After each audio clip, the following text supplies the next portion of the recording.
If there's one consistent theme to Dream of the Red Chamber, it's that the bad guys win. Today's story is only going to confirm this. Now, I should give you an early warning. We're going to talk about some pretty heady stuff, kidnapping, human trafficking, stuff like that. Anyway, be careful here if you're sensitive to subjects like that. And if you haven't noticed by now, Dream of the Red Chamber really is a book that does not pull any punches. It features a lot of very frank and very detailed descriptions of the way that life really is, including both the good and the bad. And today we're going to take a look at the bad. Back in the first chapter, the first good guy that we meet is a man named Zhen Shirin. Zhen Shirin is a pretty modest guy. He's a Confucian scholar with some wealth who seems to be retired and who really just wants to read his books and enjoy his toddler daughter, Zhen Yinlian. Zhen Shirin dozed off while reading one day and had a bizarre dream featuring a Buddhist monk and a Taoist priest. Now, the monk and the priest were talking about the sentient stone that the goddess Nuwa left behind, about how this stone had met the Crimson Pearl Fairy plant and about how they were about to go down to Earth. Zhen Shirin was kind of bold and told the two of them that he had heard about their plans to send the stone to Earth in human form. So they ended up giving the stone to Zhen Shirin, who saw that it was a piece of jade with a particular inscription on top of it. That inscription reads Tongling Baoyu, or the precious jade of divine connection. We're going to come back to that name, that phrase on the jade before too long. Don't worry, there's no quiz or anything, and I'll remind you about it when we see it again. Now, the monk told Zhen Shirin that he must have some sort of cosmic connection with this rock, otherwise he never would have had the dream. Well, after he woke up, Zhen Shirin took little Yinglian out. When they returned, he happened to see the monk again. This time the monk warned him, telling him that he needed to let his daughter go and that she was destined to have an awful fate. Now, we should pause here for a second. I mean, that's a pretty ridiculous thing to say for the father of a small child, isn't it? The monk is literally telling him that he should cut off all ties with his own daughter. And this isn't an adult daughter, this is an infant daughter. She's about 2 years old. Not only is that ridiculous from a modern standpoint, that's also ridiculous from an 18th century Chinese standpoint. Zhen Shirin winds up not taking his advice and forgets about it. There's an interlude afterwards where Zhen Shirin tries to help out his old friend Jia Yucun, a man who was kind of down on his luck. After the Jia Yucun interlude ends, maybe about a year or two later, Zhen Shirin has one of his servants take Yinglian out to see the fireworks during the Lantern Festival.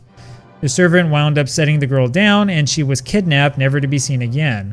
This was the end of Zhen Shirin's good fortune. His house burned down not long afterwards. He and his wife wound up moving in with her father. His father-in-law took advantage of him, taking his money and leaving him with a broken-down shack and some worthless land. Zhen Shirin's health starts to deteriorate, and he searched in vain for his daughter. In the end, he bumped into the priest and monk again, and this time decided to follow them, forsaking everything in the world. And that's the end of the story for the time being, but that's not the end of Zhen Yinglian's story. At the end of chapter 3, we hear that a man named Shui Pan is in trouble for having another man killed.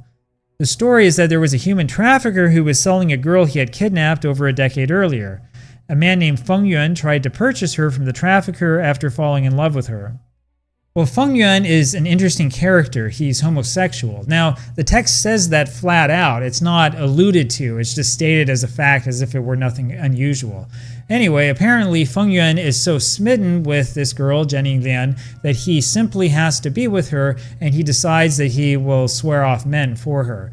But, of course, there was a problem. The problem, of course, is that you can't trust a trafficker. The seller tried to double-cross Feng Yuan. After receiving the money from Feng Yuan, he turned around and sold the girl as a servant to Shui Pan. Shui Pan was furious when he realized that the seller was playing both men off of each other. He ordered his men to go in and just snatch her away. They did just that, and they murdered Feng Yuan in the process. Now, it turns out that this girl was Zhen Yinglian, the little girl who was kidnapped at the beginning. And this is where it gets really interesting. We know about this story because Jia Yucun hears about it from his clerk. So you see, Jia Yucun had a bureaucratic career with a bunch of ups and downs. At this point in the story, he's up and he has a role as a head of a prefecture. He heard from one of Feng Yuan's servants who was furious that Shui Pan had murdered his master. Jia Yucun was furious as a result of this story, but then his clerk stopped him. So it turns out that the clerk was an old friend from back in the days at a Buddhist monastery, one that happened to be right next to where Zhen Shirin lived. In secret, the clerk showed him a poem about the most powerful or the most wealthy families in the area, warning him that he should not pass judgment against any of them. And of course, the Shui family was one of the 4 families on the list. The clerk went on to explain that the trafficker had been living at his house, the clerk's house, that is. He knew that it was Jenny Lian once he saw her because of a particular birthmark above her nose. He couldn't get her to admit to being kidnapped, but his wife was at least able to convince her that life with Feng Yuan would be just fine. But in the end, of course, everything turned out horribly wrong. Now, the really fascinating part here is how Zhao Yucun reacts to all of this. Zhao Yucun, you see, is a classic hypocrite, and he's very good at accidentally saying things that happen to prove Cao Shuiqing's overall point. Zhao Yucun starts off by blaming the whole story on bad karma, going as far as to point out that this sort of thing simply could not have happened by chance. So that's the first really interesting thing to note here. As a person in power and as somebody who's trying to protect his power, Zhao Yucun really needs everything to happen for a reason. He can't accept that things just happen because they happen. Or, in this case, he can't accept that things happen because there's a lot of underlying corruption that allows them to happen. Instead, Zhao Yucun needs something to fill in the gap. And so he uses this karmic justice. He reasons that Feng Yuan must have done something bad in a prior life, and that the same must be true of Jenny Lian. Zhao Yucun's reasoning, of course, is that Feng Yuan was so smitten with Jenny Lian that they must have known each other in a prior life. For him, this is the proof that there must be some sort of cosmic connection between the two. Well, maybe there was a connection between the two, maybe there wasn't. That part we just don't know. What we do know, though, is that there is a cosmic connection like this between Zhao Baoyu and Lin Daiyu, or at least that's what we've been told so far.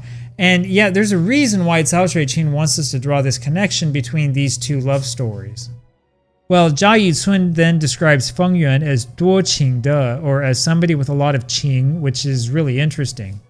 I mentioned in an earlier video that the word qing in this book really should be translated as emotion. By saying that Feng Yuan has a lot of qing, Zhao Yucun is placing him in the same category as Zhao Baoyu and Lin Daiyu. And then, as if we didn't get this the first time, Zhao Yucun says it a second time in the same monologue. This is what we call a clue. Further on, Zhao Yucun says, 这正是梦幻情缘 in reference to the story. So this 4-letter phrase, 梦幻情缘, is actually not easy to translate, though each of its components are easy to understand. Meng means dream. We see this all the time in the book. In fact, it's part of the name of the book, Hong Lo Meng, or The Dream of the Red Chamber. Huan means illusion or fantasy. In this book, it's almost always illusion. Well, stick those two words together and you have an illusory dream, or I guess a dream that seems to be real. I guess you could say something like that. And by the way back in the beginning of the book, Cao Shuiqing told us that the entire point of his book were words like Meng and Huan, which is another clue. That comes in a sentence that neither David Hawkes nor Gladys Young bothered to translate into English. Now, have I mentioned that I really don't like the existing English translations of this book? The more that I read, the more that I realize that both translators completely missed the point. Anyway, back to our phrase. Qing is a word that we've mentioned before. This technically means love or even passion, but usually in this book will refer to emotions in general. You might disagree with me on this point, and of course it's perfectly fine to do so, and we can talk about it if you want.